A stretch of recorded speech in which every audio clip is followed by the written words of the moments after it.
याच्यात जाळी ठेवू आणि याच्यावर झाकण ठेवू 10 मिनिटे असंच राहू देत। इथं अर्धा किलोचं प्रीमिक्स घेतले मी चॉकलेटचं, हे अर्धा किलोचं माप आहे माझं।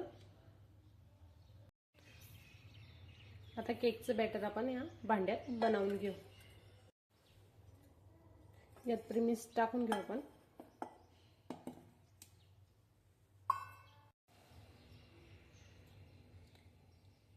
यात आपण आता तेल टाकू।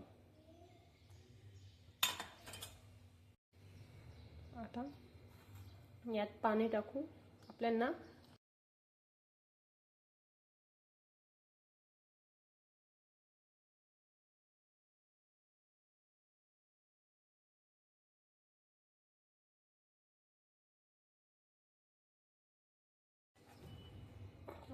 मिक्सर बॅटरला असं एकसारखंच हलवायचं आहे, एक या राऊंडमध्ये बघा असं व्हायला पाहिजे एकदम।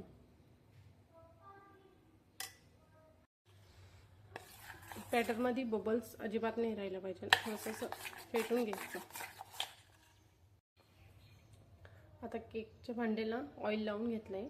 आता आपण मैदा टाकू। माझ्याकडे बटर पेपर नाही, आपण असं पण करू शकत आहे, असं पण होतं व्यवस्थित।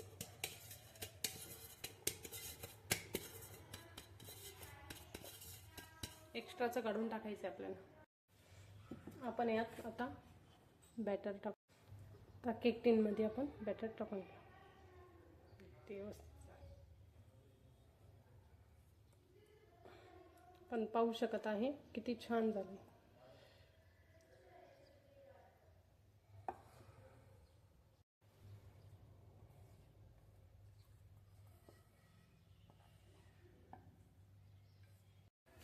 आपण आता याला एकदा दोनदा टॅप करू, म्हणजे आपले केकचे बबल्स निघून जातील। बघा निघताय ना, हे पहा आपला स्पॉन्जी आणि चांगला केक बनला। आता आपण कढईतला जे झाकण ठेवले ते काढून घेऊ आणि केक ठेवू। हे 10 मिनिटं असंच ठेवायचं, म्हणजे ते छान गरम होतं आपली कढई। पक्कडच्या साहाय्याने आपण केक याच्यात ठेवून घेत आहे आणि याच्यावर झाकण ठेवू।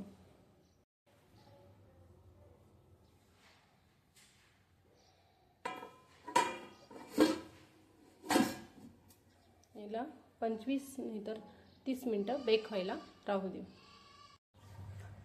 आपण आता गॅस केलाय बंद, आपण खोलून पाहूया। आता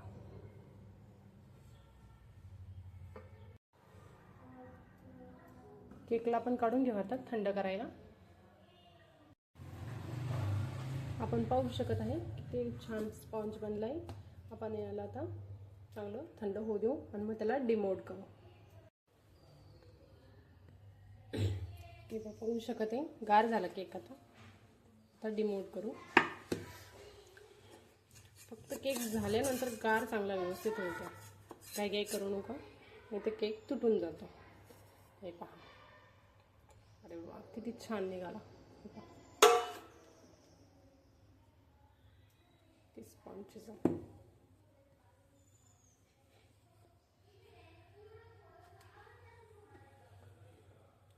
कसा स्पॉन्ज आहे।